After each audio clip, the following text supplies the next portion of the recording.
Assalomu alaykum, hurmatli tinglovchilar. O'zim tanishtirsam, Farg'ona davlat universiteti axborot texnologiyalari kafedrasi mudiri Ro'zaliyev Sherzodjon Avazjonovich bo'laman. Bugungi mavzuyimiz sizlar bilan raqamli savodxonlik va kodlash asoslari, dasturlash va algoritmik fikrlash bo'yicha kirish tushunchalari. Xo'p, raqamli savodxonlik tushunchasi va uning ahamiyati, kodlash va dasturlash asoslari, algoritmik fikrlash nazariyasi va amaliyot, raqamli savodxonlik va dasturlashni o'rganishning afzalliklari, dasturlash va algoritmik fikrlashni o'rganishga kirish uchun tavsiyalar. Xo'p, bugungi kunda mavzumizni boshida aytib o'tsam, bugungi kunda dasturlash, algoritm tushunchasi, umuman olganda IT tushunchasi, axborot texnologiyalari tushunchasi butun dunyoda keng rivojlanib boryapti va ishlab chiqarish sohasida juda keng qo'llanilyapti. Shuning uchun IT mutaxassislarining dunyo mehnat bozorida o'rni juda yuqori. Xo'p, bugungi kunda raqamli texnologiyalar hayotimizning barcha jabhalariga chuqur kirib bormoqda. Raqamli savodxonlik bu insonning zamonaviy axborot kommunikatsiya texnologiyalaridan samarali foydalanish, raqamli qurilmalarni boshqarish, axborotni qidirish, tahlil qilish, yaratish va baham ko'rish qobiliyatidir. Raqamli savodxonlik zamonaviy jamiyatda muvaffaqiyatli bo'lish uchun zarur ko'nikma hisoblanadi. U nafaqat kompyuter yoki smartfonni ishlatishni, balki ma'lumotlar xavfsizligini ta'minlash, onlayn muhitda muloqot qilish, raqamli vositalardan ijodiy faoliyat yuritish kabi ko'nikmalarni ham o'z ichiga oladi. Umuman olganda biz har kun kundalik faoliyatimizni ishlatib boramiz. Axborot texnologiyalari juda ko'p yoki raqamli texnologiyalar deb gapiramiz. Xo'p, o'zi axborot texnologiyalari o'zi nima degan savolga javob berib o'tadigan bo'lsak, axborot texnologiyalari deganda axborot texnologiyaning 4 ta asosiy vazifasi mavjud. Xo'p, ma'lumotlarni kiritish, ma'lumotlarni qayta ishlash, ma'lumotlarni saqlash va ma'lumotlarni uzatish. Bu shu axborot texnologiyalarining 4 ta asosiy vazifasi. Biz shu vazifalardan biror birini bajarish jarayonida albatta bu axborot texnologiyalarini qo'llayotgan bo'lamiz. Shuning uchun biz masalan ko'pchiligimizda shunday fikr bo'lishi mumkin, men kompyuterda ishlamayman yoki. Biz kundalik hayotimizda albatta smartfonlarimizdan foydalanamiz. Hozirgi kunda bu biz foydalanayotgan mobil telefonlarimiz biz oddiy telefon emas, faqatgina aloqa uchun ishlatmaymiz. O'z nomi bilan men smartfon deb yuritib boryapman. Sababi bizning shu hozir ishlatib borayotgan mobil telefonlarimiz smartfon deyilishiga sabab internetga bemalol ulana oladi. Ma'lumotlarni kiritish, saqlash, qayta ishlash va uzatish imkoniyatlariga ega bo'lganligi uchun biz buni kichik kompyuterlarga tenglashtirishimiz mumkin bo'ladi. Dastlabki bu mobil telefonlar ishlab chiqilgani faqat aloqa uchun ishlatilgan yoki SMSlar, qisqa ma'lumotlar yozish uchun ishlatilganligi uchun u telefon. Hozirgi kunda imkoniyatlari ortib borayotgani uchun biz shuning uchun buni biz smartfon deb ishlatamiz. Demak, biz shu smartfonlarimizda ma'lumotlarni kiritish, saqlash va qayta ishlash jarayonlaridan demak foydalanayotganligimiz uchun biz kundalik hayotimizda demak raqamli yoki axborot texnologiyalarini qo'llab boryapmiz. Xo'p, raqamli savodxonlik zamonaviy jamiyatdagi roli. Bugungi dunyoda raqamli texnologiya hayotimizning barcha sohalariga chuqur kirib bormoqda. Raqamli savodxonlik insonlarning bu texnologiyalardan samarali va xavfsiz foydalanish qobiliyatini anglatadi. Uning zamonaviy jamiyatdagi roli quyidagilardan iborat. Xo'p, birinchi, axborotga kirish va uni boshqarish. Zamonaviy jamiyatda axborot juda tez va katta hajmda oqib keladi. Raqamli savodxonlik yordamida odamlar kerakli ma'lumotlarni tez topa olishi, ularni tahlil qilib ishonchli va haqqoniy manbalardan ajratish ko'nikmalariga ega bo'ladilar. Bu esa noto'g'ri yoki yolg'on ma'lumotlarning oldini olishga yordam beradi. Xo'p, demak biz aytib o'tyapmiz, axborotlarga kirish yoki axborot almashish jarayoni shu raqamli savodxonlik deganda bitta narsaga alohida urg'u berib o'tyapmiz. Ishonchli va haqqoniy manbalardan ajratib olish deyapmiz. Sababi biz kunlik faoliyatimizda foydalanayotganimizda albatta biz smartfonlar, o'sha telefonlarimiz yoki kompyuterlarimizda ijtimoiy tarmoqlarga murojaat qilamiz. Ijtimoiy tarmoqlarda juda ko'plab ma'lumotlar berib boriladi. Juda ko'plab ma'lumotlar oqimi mavjud. Biz kerakli va keraksizni ajratib olishimiz kerak bo'ladi. Hozirgi kunda ayniqsa yoshlar o'rtasida juda ko'p shunday yanglishishlar bo'lyapti. Ijtimoiy tarmoqlar orqali kelgan ma'lumotlarni haqiqiy deb qaralyapti. Bu juda ko'pi fake xabarlar. Qanchalik bular ijtimoiy nima uchun kerak deydigan bo'lsak, ijtimoiy tarmoq yurituvchilariga o'sha ijtimoiy tarmoq foydalanuvchilari qancha ko'p murojaat qilsa, ularda reytingi shunchalik o'sib boradi. Demak, ular o'zini reytingini o'stirib borish uchun juda ko'plab fake xabarlar yoki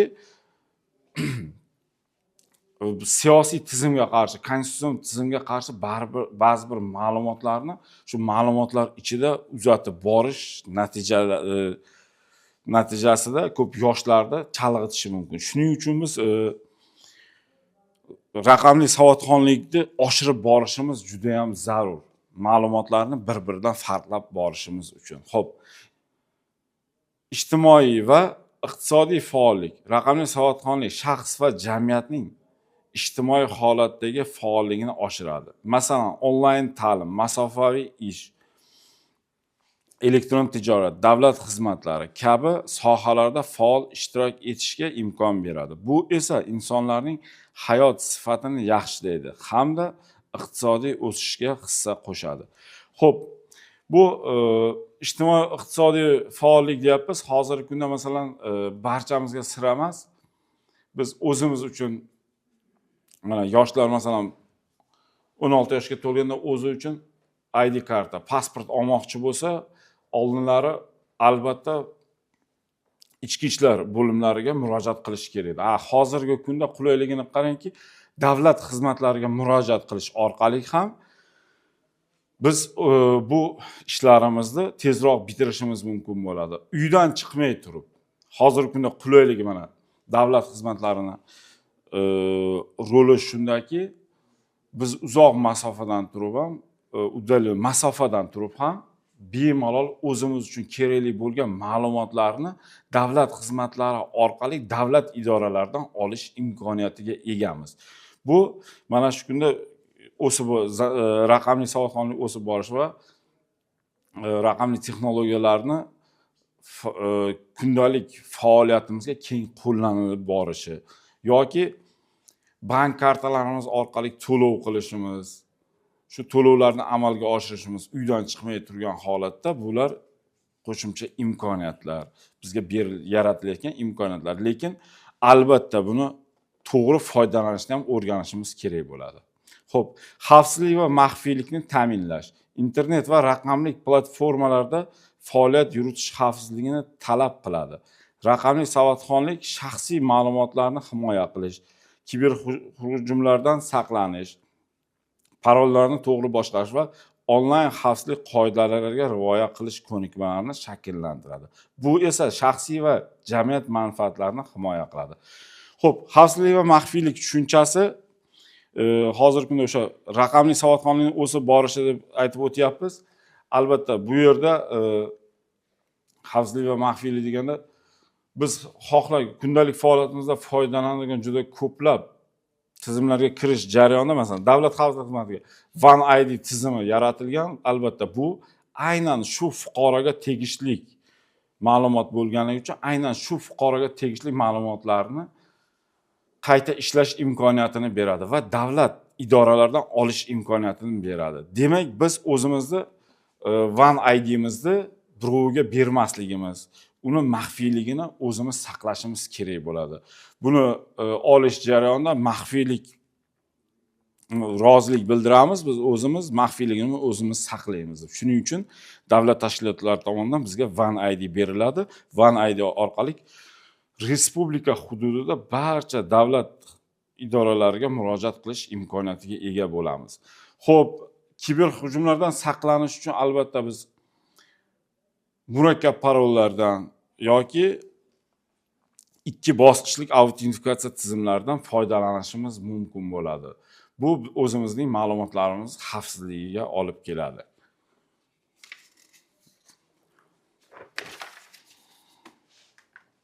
Xo'p, kodlash asoslari va dasturlash.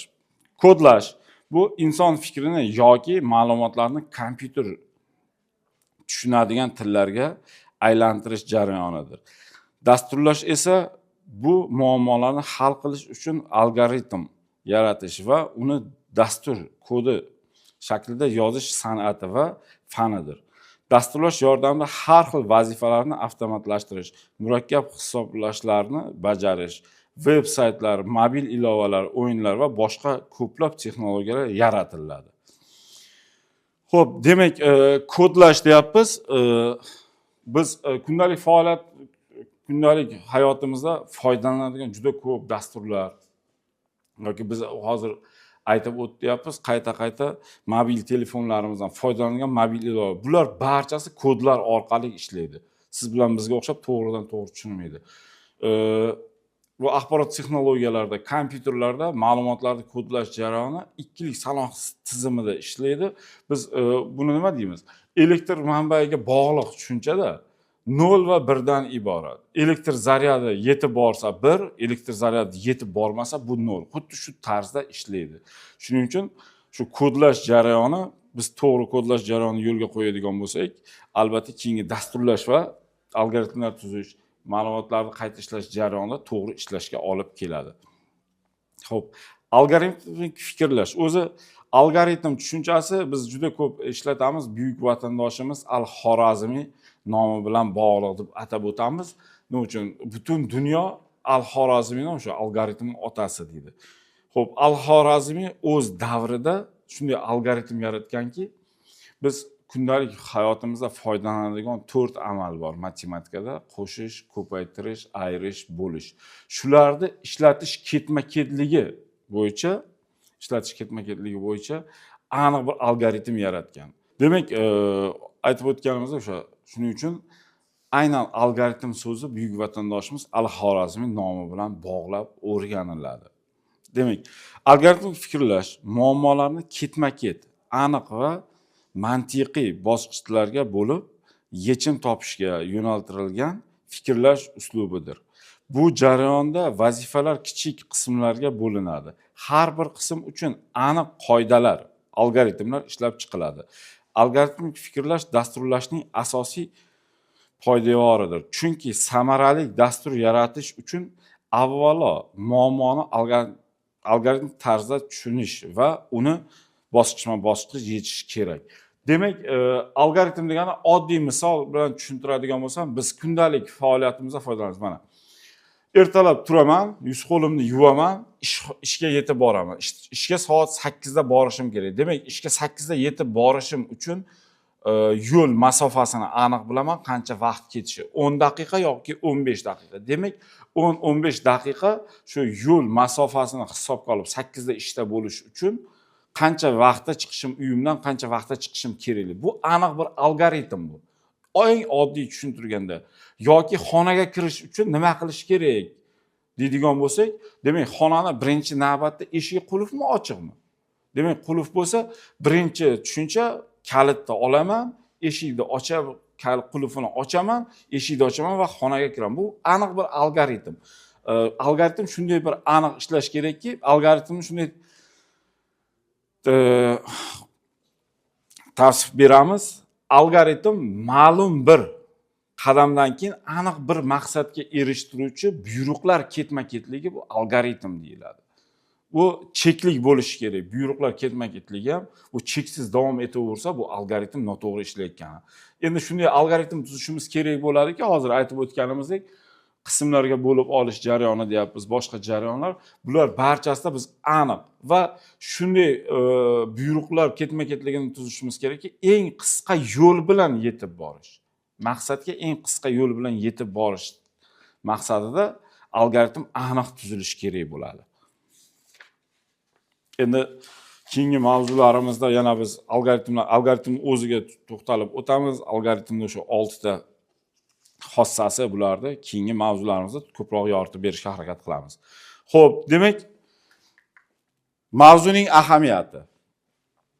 Raqamli savodxonlik va kodlash asoslarini o'rganish yosh avlod uchun nafaqat kasbiy sohada muvaffaqiyat qozonish, balki kundalik hayotida texnologiyalardan samarali foydalanish imkonini beradi.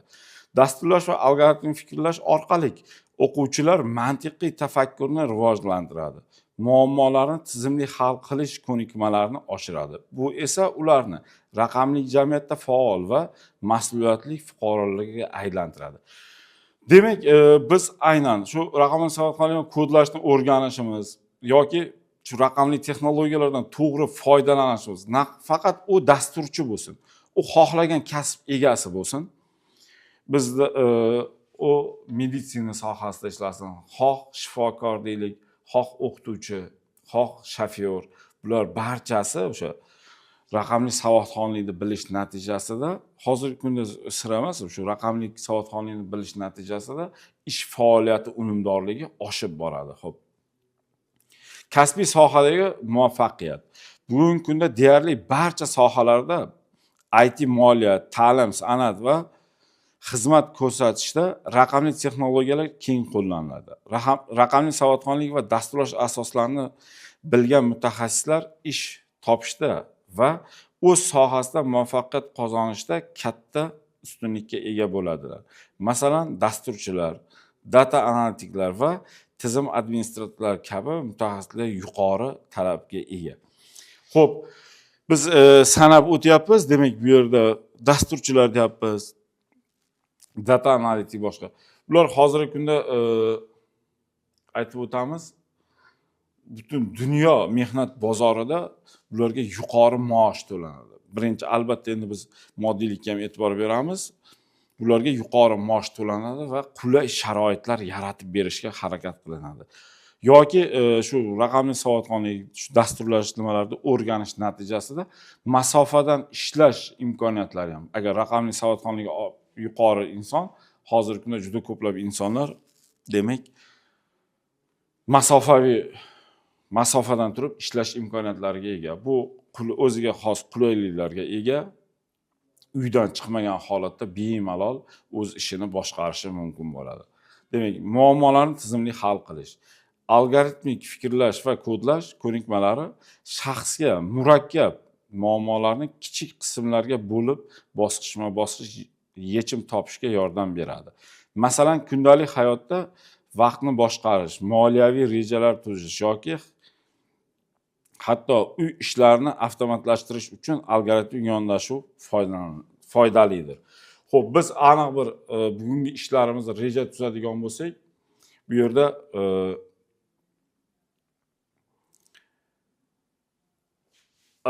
algoritmik fikrlash orqali ishlaydigan bo'lsak, aniq biz bugungi qiladigan ishimiz aniq, shu ishimizni kichik bo'laklarga bo'lib ketma-ketlikda bajarishimiz. Ba'zi bir ishlarimizni bajarish jarayonida hammasini bir vaqtda ishlab bo'lmaydi. Bitta inson uchun og'irliqlar. Demak, buni qismlarga bo'lib ketma-ket bajarib borish bizni shu ishimizni unumdorligini oshiradi. Raqamli jamiyatda faol ishtirok etish. Internet va raqamli platformalar yordamida insonlar doimiy muloqotda bo'ladi.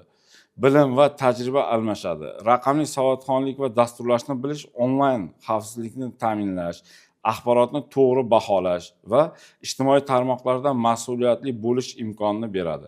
Masalan, shaxsiy ma'lumotlarni himoya qilish yoki soxta yangiliklarni ajratib olishda bu ko'nikmalar juda muhimdir.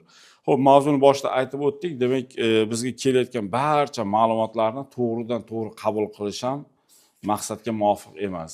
Ularni ajratib olishimiz kerak bo'ladi. Demak, dasturlash va algoritm fikrlarini o'rganishga kirish uchun tavsiyalar.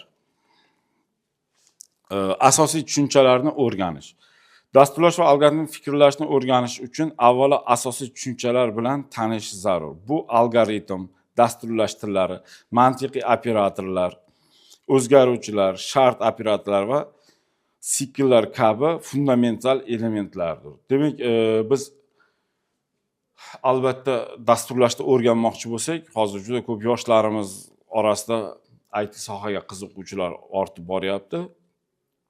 Shu jarayonni dasturlashni o'rganishni albatta biz algoritmlarga murojaat qilamiz. O'zi algoritm nima, dasturlash nima va qaysi dasturlash tilidan foydalanamiz va shu dasturlash tilining operatorlari, funksiyalari, o'zgaruvchilari kabi shunday jarayonlar bor. Bularni o'rganishimiz kerak bo'ladi.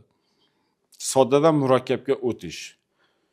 O'rganishni oddiy masalalar va misollardan boshlash tavsiya etiladi. Masalan, oddiy hisoblashlar, shartli tanlov, sikl yordamida takrorlash va kichik algoritmlarni tuzish, keyinchalik murakkab muammolar va dasturlash loyihalariga o'tish o'quv jarayonini samarali qiladi. Demak, dasturlash jarayoni qulayligi shundaki, biz oddiy uchburchak yoki to'rtburchakning yuzini hisoblash uchun dastur tuzamizda, bu uchburchak yoki to'rtburchakni hisoblash dasturi butun uchburchak va to'rtburchaklarni hisoblash uchun amal qiladi. Bu oddiydan murakkabga o'tib boriladi. Shu ketma-ketlikda bajarib borish maqsadga muvofiq. Resurslardan samarali foydalanish. Zamonaviy texnologiyalar va platformalar yordamida o'rganish jarayonini osonlashtirish mumkin. Masalan, Coder Academy, Coursera, Firecode Camp, Ham Akademiya kabi bepul yoki pullik kurslar mavjud. Shuningdek, Flowboard kabi vizual dasturlash muhitini algoritm fikrlashni o'rganish kurslari mavjud. Biz kundalik hayotimizda foydalanishimiz mumkin bo'lgani, masalan, o'sha Coursera, Ham akademiyalarda dastlabki kurslari mavjud. O'zlarini shunday reklama qilishadi va ular dastlabki tushunchalarni o'rganish uchun bepul kurslari mavjud. Shu bepul kurslardan boshlaymiz va o'zimizni darajamizga kerak bo'lgan keyingi kurslarni ma'lum bir summa yordamida o'rganishimiz mumkin bo'ladi. Agar yaxshiroq qiziqib borsak, biz o'zimizga kerak bo'ladigan dasturlash tillarini o'zimiz ajratib olib va bu masofaviy ta'lim platformalarida o'qishni yana bir qulaylik tomoni, biz o'zimiz yaxshi ko'rsatib borsak, yig'ib borgan ballarimiz yuqorilashib borsa, bizga qaysidir darajada imtiyozlar berib boradi yoki pullik kurslarni ham tekin o'rganish, bepul o'rganish imkoniyatiga ega bo'lamiz. Xo'p, mashhur dasturlash tillari va ularning xususiyatlari. Bu yerda Python, Java, C++ ni beryapmiz. Keyingi nimalari ham mavjud. Masalan, bularni yana almashtirishimiz mumkin bo'ladi. C++ C# qo'yishimiz mumkin. Java'ning ham keyingi nimalari bu o'sha dastlabki tushunchalar sifatida berilyapti. Xo'p, Python xususiyatlari o'rganishda juda oson, juda sodda va o'qilishi qulay sintakslarga ega. Keng ko'lamli kutubxonalar va ramkalar mavjud. Ko'p sohalarda web dasturlash, ma'lumotlar tahlili, sun'iy intellekt, ilmiy hisoblash va boshqalarda qo'llaniladi. Afzalligi dinamik turdagi til. Katta jamoa, keng qo'llanilish, kamchiliklari ba'zan sekinroq ishlashi mumkin. Ayniqsa juda katta tizimlarda shunaqa kamchiligi mavjud. Python dasturlash tilini kamchiligi sifatida qaraladi. Xo'p, Java xususiyatlari platformadan mustaqil. Obyektga yo'naltirilgan dasturlashlarni to'liq qo'llab-quvvatlaydi. Keng ko'lamda mobil ilovalar, Androidlar, korporativ tizimlar va web xavfsizlik yaratishda ishlatiladi. Afzalliklari kuchli xavfsizlik, keng ekotizim, mustahkam va ishonchli. Kamchiligi sintaksisi murakkabroq, yangi boshlovchilar uchun biroz qiyin bo'ladi Java'da ishlash. Xo'p, C++ xususiyatlari yuqori samaradorlik va tezlik uchun mo'ljallangan. Obyektga yo'naltirilgan dasturlashni qo'llab-quvvatlaydi. O'yin dasturlash, tizim dasturlari, drayverlar va kompyuter grafikasi uchun keng qo'llaniladi. Afzalligi resurslarda yaqin ishlash, samaradorlik, ko'p paradigmani qo'llab-quvvatlash. Kamchiligi sintaksisi murakkab, xatoliklarni topish qiyin bo'lishi mumkin. Aynan yaxshi mutaxassis bo'lmasa, C++ da o'zida oddiy bitta belgidagi xatolik ham juda ko'p muammolarni keltirib chiqaradi, natijani bermaydi, bitta virgul yoki nuqtaga adashish jarayoni ham. Shuning uchun sintaksisda o'sha murakkabligi bor. Dastlabki boshlovchilar uchun noqulay bo'ladi. Xo'p. O'zbekistondagi dasturlash sohasi haqida ma'lumot. Birinchi, O'zbekiston so'nggi yillarda raqamli iqtisodiyotga o'tish va axborot kommunikatsiya texnologiyasini rivojlantirishga katta e'tibor qaratmoqda. Dasturlash sohasidagi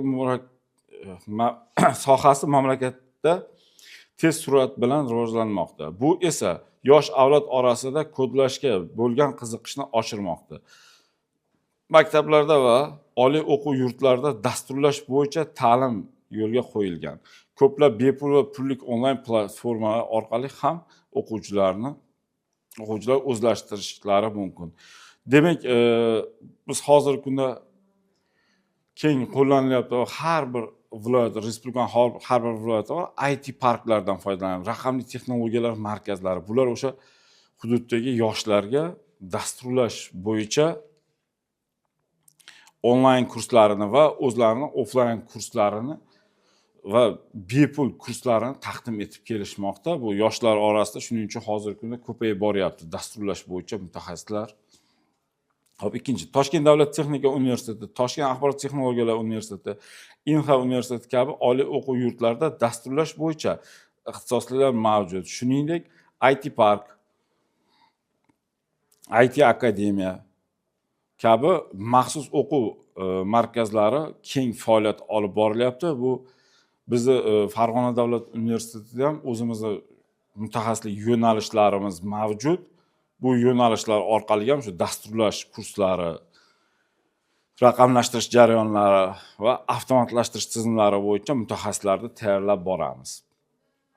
Xo'p, uchinchi, O'zbekiston bozorida dasturchilarga bo'lgan talab kundan kunga oshmoqda.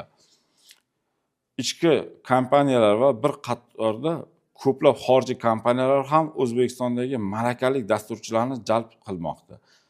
Masofadan ishlash imkoniyatlari kengayib, Fairlaunch va startup ekotizimi rivojlanmoqda. Demak, dasturlash orqali bemalol masofadan ishlash, uyda turib ishlash imkoniyatlari ham keng qo'llanilib boryapti. To'g'ri, O'zbekistonda dasturchilar uchun ko'plab forumlar, Telegram guruhlari va IT konferensiyalar tashkil etiladi. Bu platformalar orqali tajriba almashish, yangi texnologiyalarni o'rganish va professional tarmoqlarni kengaytirish kabi imkoniyatlar mavjud. Shuningdek, mahalliy startaplar va innovatsion loyihalar rivojlanmoqda. Ular orasida ta'lim texnologiyalari, fintech va sog'liqni saqlash sohasida ko'plab sog'liqni saqlash tizimiga ham ko'plab qiziqishlar ortib boryapti va o'sha sog'liqni saqlash tizimidan ham keng foydalanyapti. Hozirgi kunda dunyoda ham bu juda rivojlanib boryapti. Hattoki eng nimasini olib aytadigan bo'lsak, shunday mutaxassislar mavjud. Tibbiyot sohasini oladigan bo'lsak, tibbiyot sohasida dunyoda birinchi o'rinda turadigan xirurg hozir masofadan turib ham operatsiya qilish imkoniyatiga ega bo'lyapti. Aynan shu axborot texnologiyalari, raqamli texnologiyalar orqali. Shu robot qo'llar bu yerda shakllantiriladi. U masofadan turib shu robot qo'llarni ishlatish orqali bemalol foydalanib operatsiyalarni, jarrohlik amaliyotlarni, murakkab jarrohlik amaliyotlarni ham amalga oshirish imkoniyatini beryapti. Demak, bu IT sohasining rivojlanishi, o'sib borishi faqatgina ta'lim, ilm fanida emas, o'sha biz ko'proq murojaat qiladigan tibbiyot sohasi, iqtisodiy sohalar, barcha sohalarda yoki harbiy sohani oladigan bo'lsak, bu sohalarda ham keng qo'llaniladi. Xo'p, O'zbekistondagi dasturlash va IT sohasi bo'yicha statistik ma'lumotlar. Xo'p, IT sohasida ishlovchi kadrlar soni 2024 holatiga ko'ra O'zbekistonda IT sohasida faoliyat yuritayotgan mutaxassislar soni taxminan 50 mingdan ortdi. Bu raqam yil sayin ortib bormoqda. Ayniqsa dasturchilar va web dasturchilar soni oshmoqda. IT bozorining o'sish sur'ati. Soha yiliga o'rtacha 15-20% atrofida o'smoqda. Bu o'sish raqami iqtisodiyot va elektron tijoratning kengayishi, shuningdek, davlat dasturlari orqali qo'llab-quvvatlanish bilan bog'liq. O'zbekiston IT eksportining hajmi 2023-yilda mamlakatdan eksport qilingan IT xizmatlarining umumiy qiymati taxminan 150 million AQSh dollari atrofida bo'lgan. Bu ko'rsatkich yildan yilga oshib bormoqda va mamlakatning iqtisodiy diversifikatsiyasida muhim o'rin tutmoqda. Demak, bu statistikaga e'tibor qaratadigan bo'lsak, dasturlash sohasi bo'yicha olib borilayotgan ishlar o'z natijasini berib boryapti.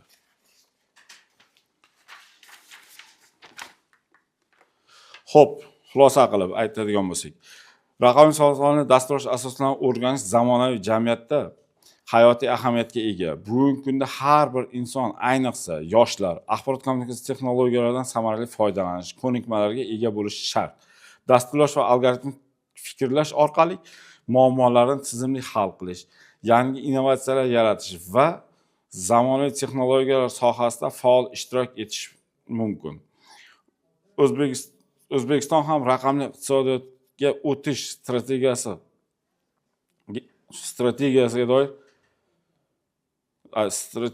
doirasida IT va dasturlash sohasini rivojlantirishga katta e'tibor qaratmoqda. Bu esa yosh avlodga keng imkoniyatlar ochib beryapti. Shuning uchun dasturlash asoslarini puxta o'rganish va algoritmik fikrlashni rivojlantirish kelajak kasb va shaxsiy muvaffaqiyatning poydevori hisoblanadi.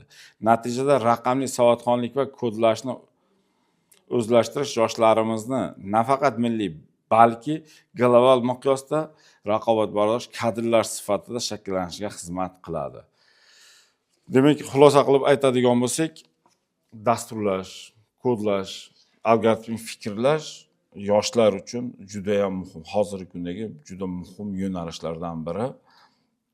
Shuning bilan bugungi mavzumizni yakunlaymiz. E'tiborlaring uchun rahmat.